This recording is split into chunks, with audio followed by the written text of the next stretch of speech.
Hi, and welcome to Gen Friends. I'm your host, Cheri Hudson-Passy, and I would like to introduce the Gen Friends that are here with us today.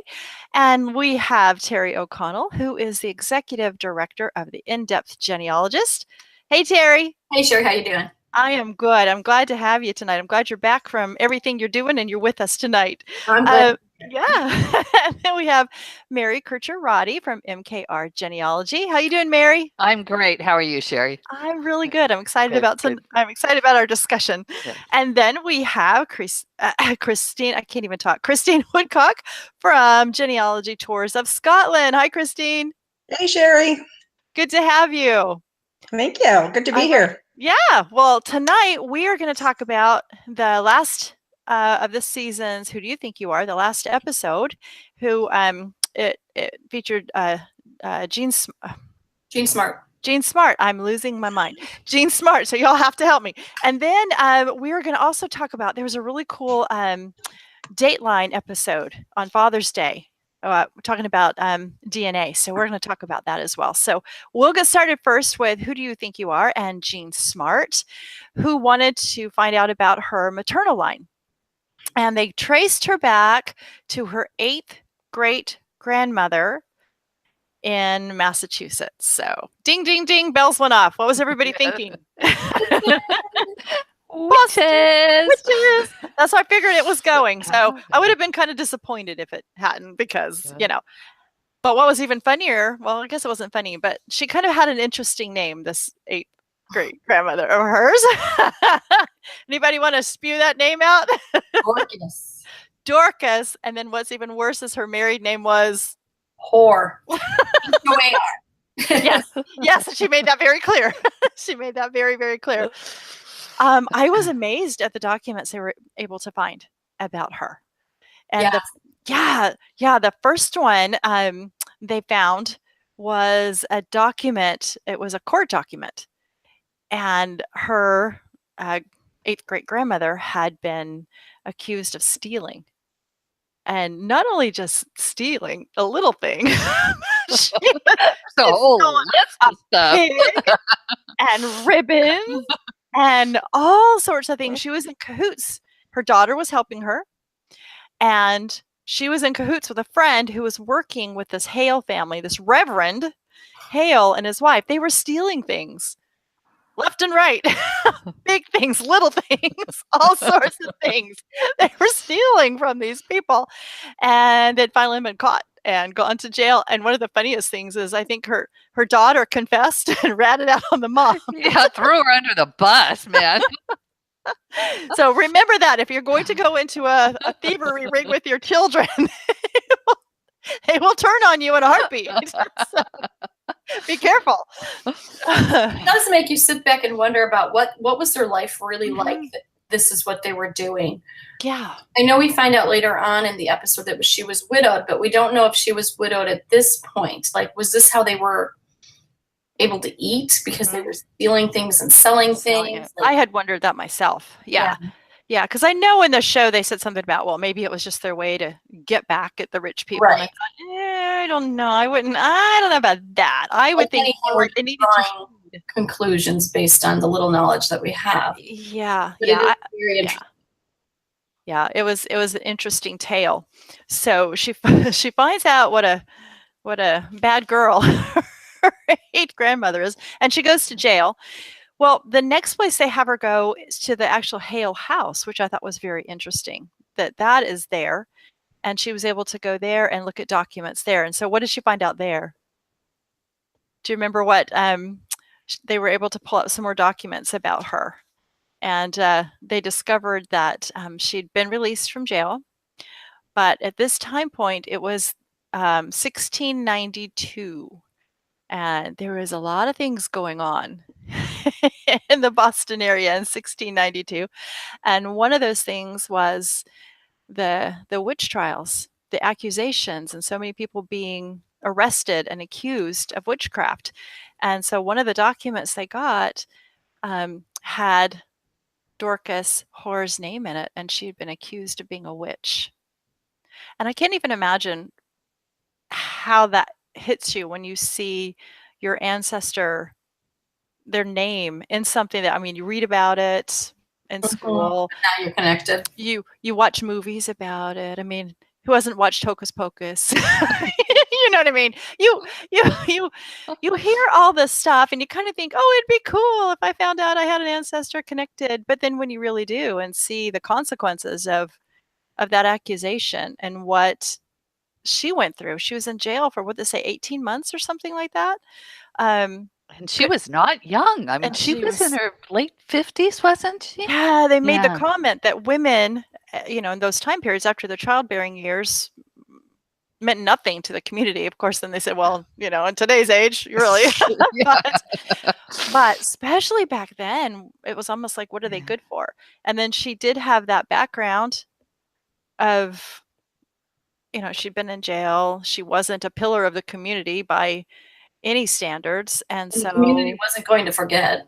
no, or stand behind her. And so when the accusations started coming, I can imagine they thought, well, yeah, I could see, in that mass hysteria of the day.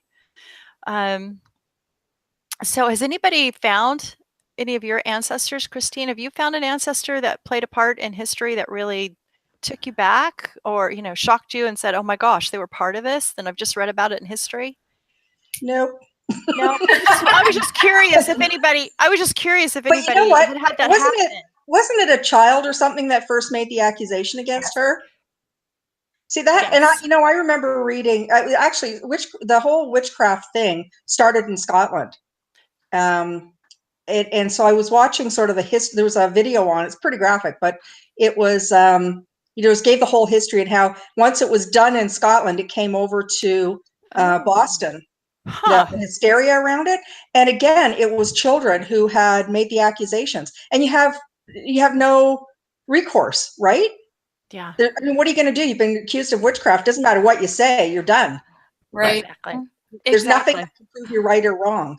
Exactly. Well, except when you drown, and then obviously you weren't a witch. Because you can save yourself.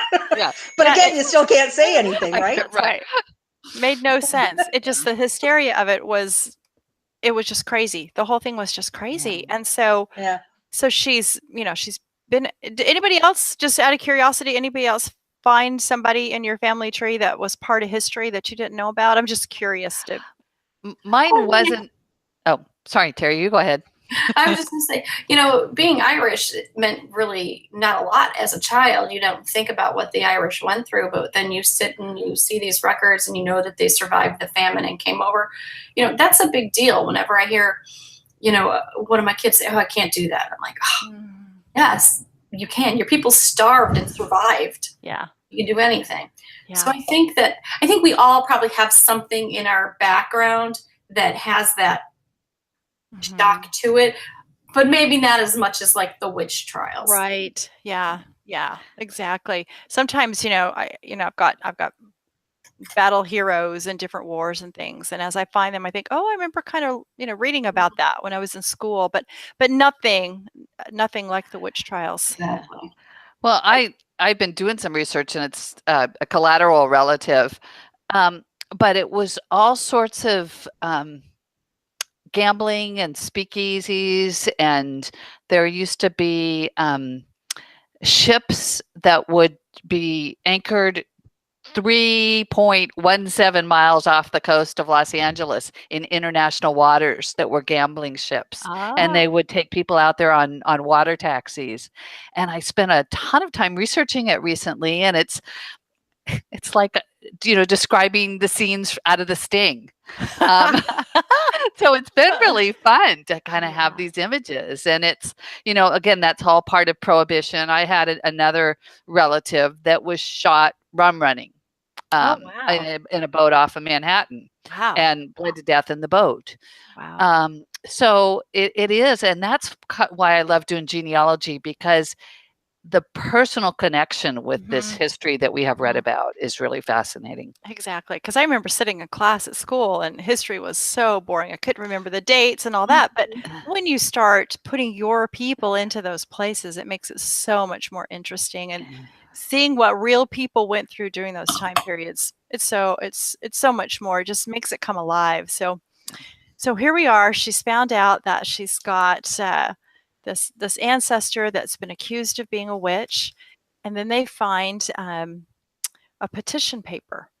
It's amazing to me that these things survived. You know, Yeah. they survived. But the petition paper, she had been taken to trial and accused of being a witch. And so what did she do? She decided that she was going to confess. She was going to confess to being a witch, but she said, I need time to repent. I need time to get my life in order. Smart woman, I think she was. Smart woman. Very smart. Yes. I need, because she saw what's happening to everybody else. They deny it, and they were being killed. So why not try a new strategy? Right. So I confess to my evil deeds, and now I need time to repent. So she wanted a month to be able to get her life in order. And what was really interesting is they granted her that month. And whose name was signed to that? It was The Hale. Yeah, Mr. Hale. Yeah, the one that She'd stolen from. She'd stolen from. So obviously he believed in repentance. And Well, he was a man of the cloth. yes. You know, he could have said, oh, you know, no, she's the one that stole from me. But, you know, so that was cool to see that he had signed it. But I think what the most interesting thing was the timeline, to be able to see the timeline of when she signed that paper and then what happened in history.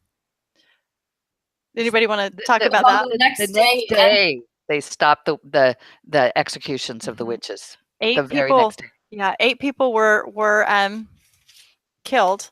She would have been the 9th had she not confessed and gotten her, you know, her reprieve, her month.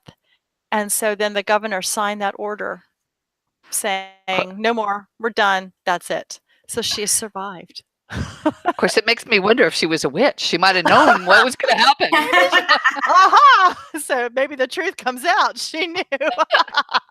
That's funny. To send Jean a T-shirt that says, "I'm a descendant of the witch you didn't burn." Yeah, there you go. That's what she needs. Fabulous. That's so cool. And then she wanted to know what happened to her after that. So during further research, they discovered, and I had never heard this before, they could file a petition to claim, you know, monies or properties back from the things that had been taken away from them, which I thought was, you know, like I hadn't heard that either. That was a cool new little piece. Yeah, I had never heard that before. So her children filed to be able to, you know, get some compensation for what she had been through, because, you know, she'd been in jail for, I think it said 18 months. I'm not sure. 18 months. Yeah. And I'm sure in that time, whatever she had, she lost. And, you know, they may have had to sell things to pay for attorney's fees. Who knows what they may have had to have done with all that. But it didn't say they got anything, but she obviously had died by that point. And that was like 11, 12 years later, something like that. She had obviously died by then, or else she would have been the one filing the petition. So, and I guess she felt like, well, at least her children, you know, stood by her. And I'm thinking, did they? I don't know. Did they? Or they just wanted some money because they killed her. I don't know.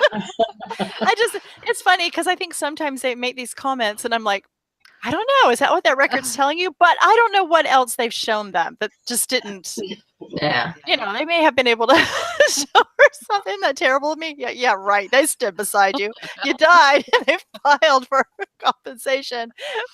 So I don't know. But I thought it was interesting. And then she went to the memorial.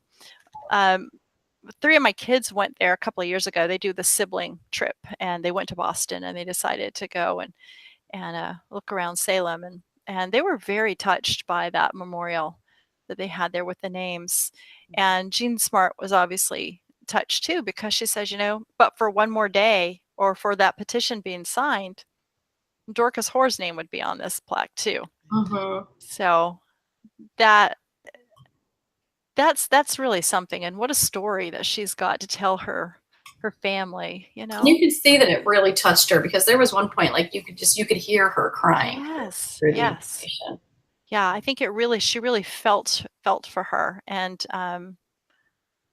you know, for a lot of the time she didn't know. She figured she was going to come across records that showed her that she had been killed, And so, so I think she was pleasantly surprised that she was able to get her reprieve by one day. That's just a remarkable, marvelous story. Yeah.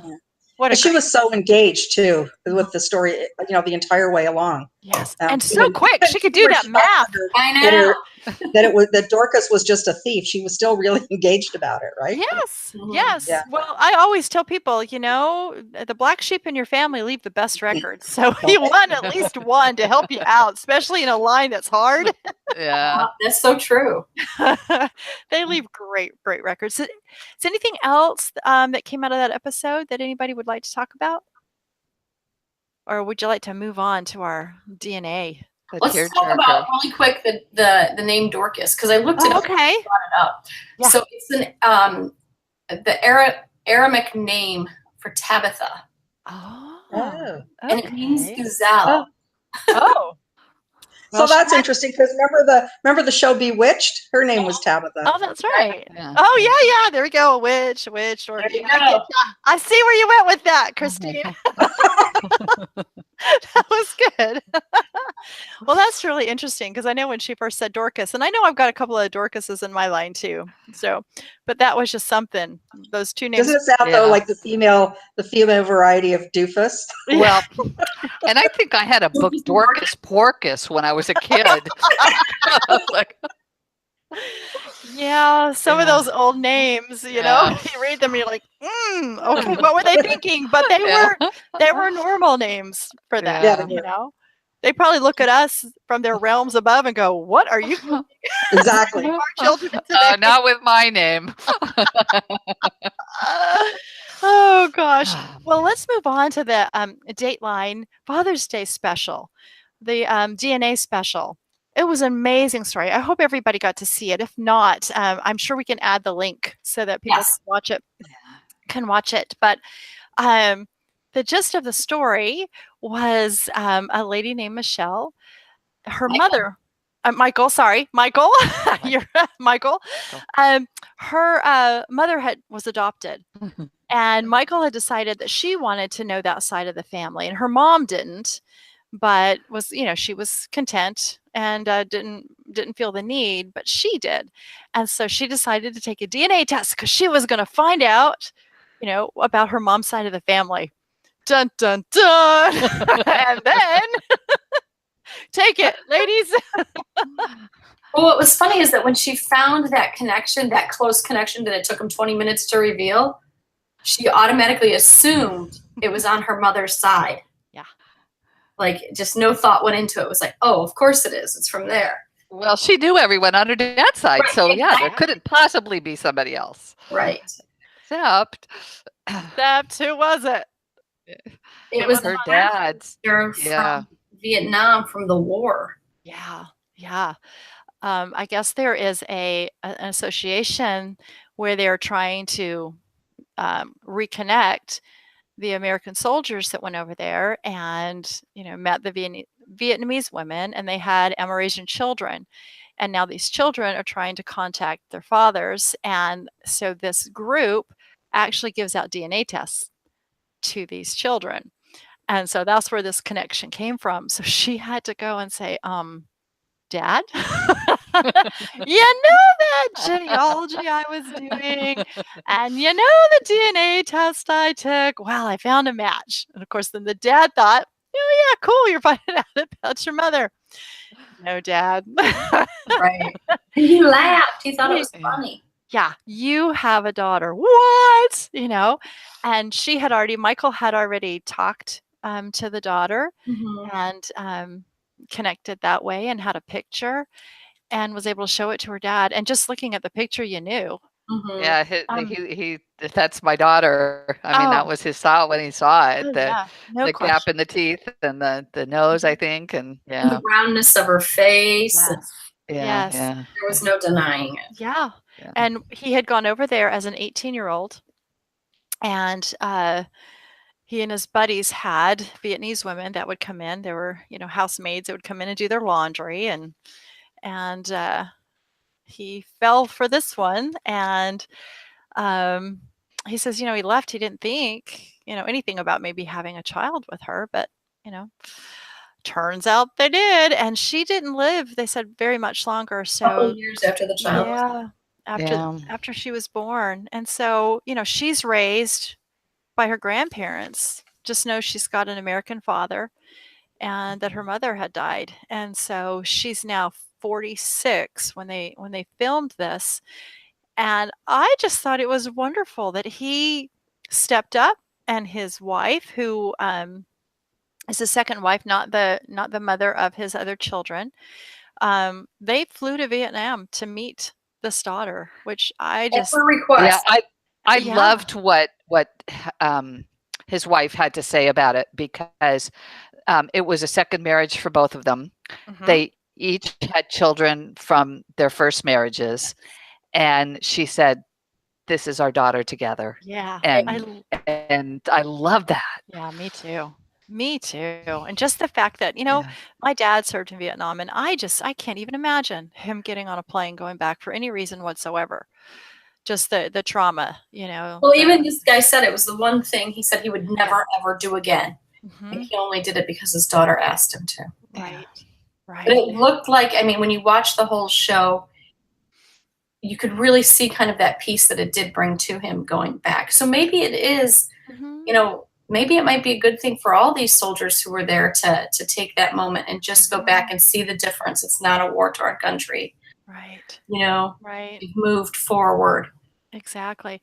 I think the part of it that touched me the most was when he and his daughter were able to go to the spot. The building was no longer there, but they were able to go and stand in the spot where the building was, where he lived, where her mother had met him, where she was pregnant with her.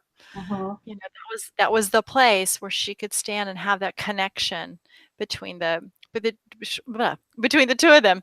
But it's interesting that he had pictures of her, of the woman the whole time, and he had showed his family, "This is the woman that I met." It wasn't a secret. It wasn't a secret. He took pictures of her wearing a necklace that he'd given her.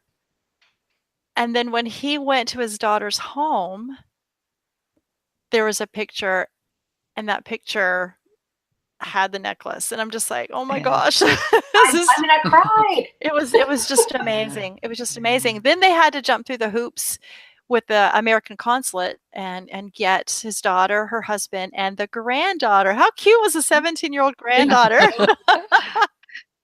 She was the translator because the man's daughter didn't speak English, and it was his granddaughter who did all the translating. That was really cool. Yeah, that was really sweet.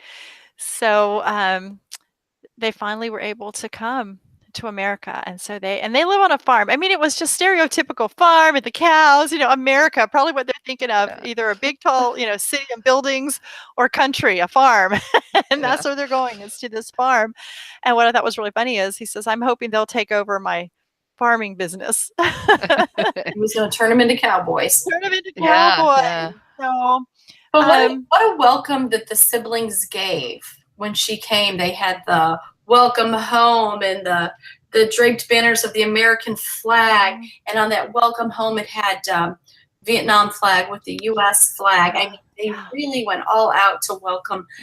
It was so like touching to see how much they put into that. But then I felt for Michael too, as she said, did we do the right thing? They were living a good life. Did we do the right thing helping them come here? Are they going to be comfortable? Is it going to be what they expected? Is it not? And then they're going to be disappointed.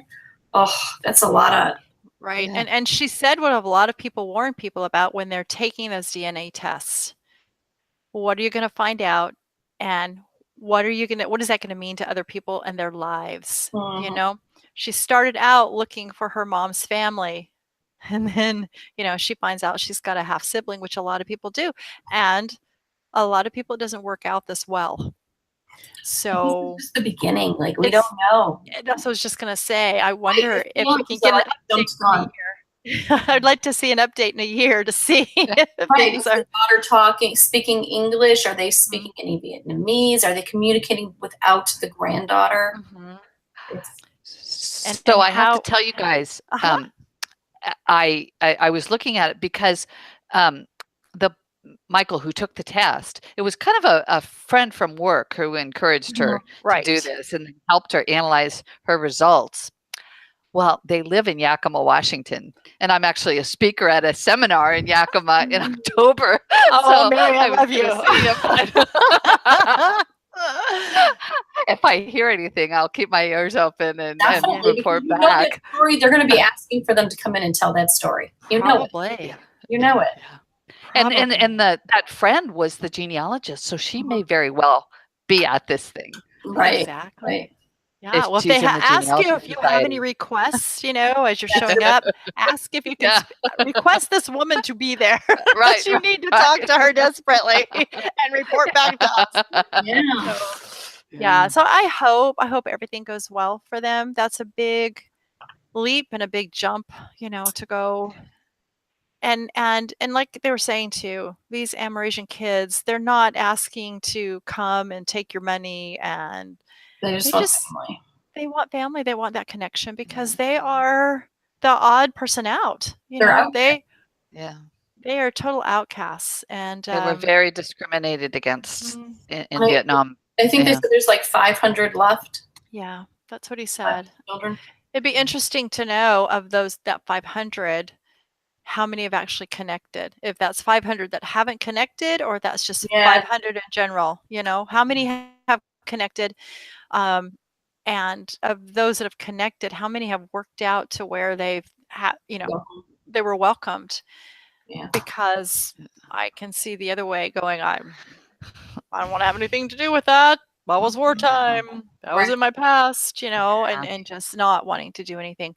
I thought it was interesting that the dad took the DNA test himself too, just to make sure. I mean, he wasn't denying it, but I was like, I'm going to take this test too. But I want to say the end bit of the show with the dad speaking and talking about how they just want to find their family. It's not about the money, blah, blah, blah. I thought it was really very heartfelt that he said, go and take a test. If you for any reason think that you can have a child, go and take the test and help them. Yeah. So I'm hoping a lot of people saw that, and maybe it touched some hearts of some men who, maybe even know, but haven't, done anything about it. And maybe it will kind of touch their hearts so they can at least make that connection with those kids. I was at a dinner last night with some friends, and I was talking to one of them and just talking about genealogy. And she was telling me about that her uncle was in the Merchant Marines. And when she was a kid, she remembered asking him, do you have any kids? And he says, I probably have a lot of kids.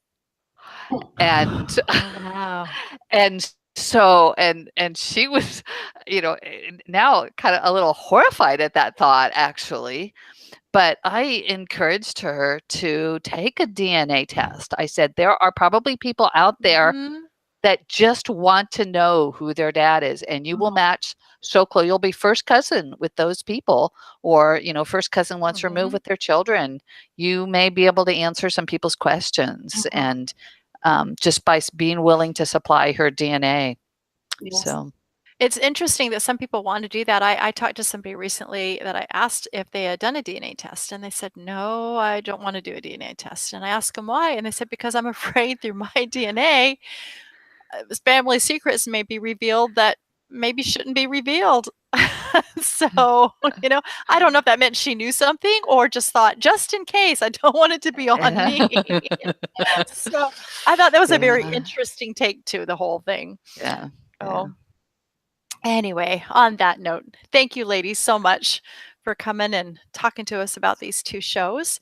And I just think being able to watch these things on television, helping us to see people connect and encouraging other people to connect, and watching people as they discover their ancestors is just something that will help motivate us so that we'll want to connect and learn about our ancestors, and in turn learn about who we are in our lives. So on that, I just want to say thank you and good night, and we'll see you next time on Gen Friends. Bye, everybody. Bye.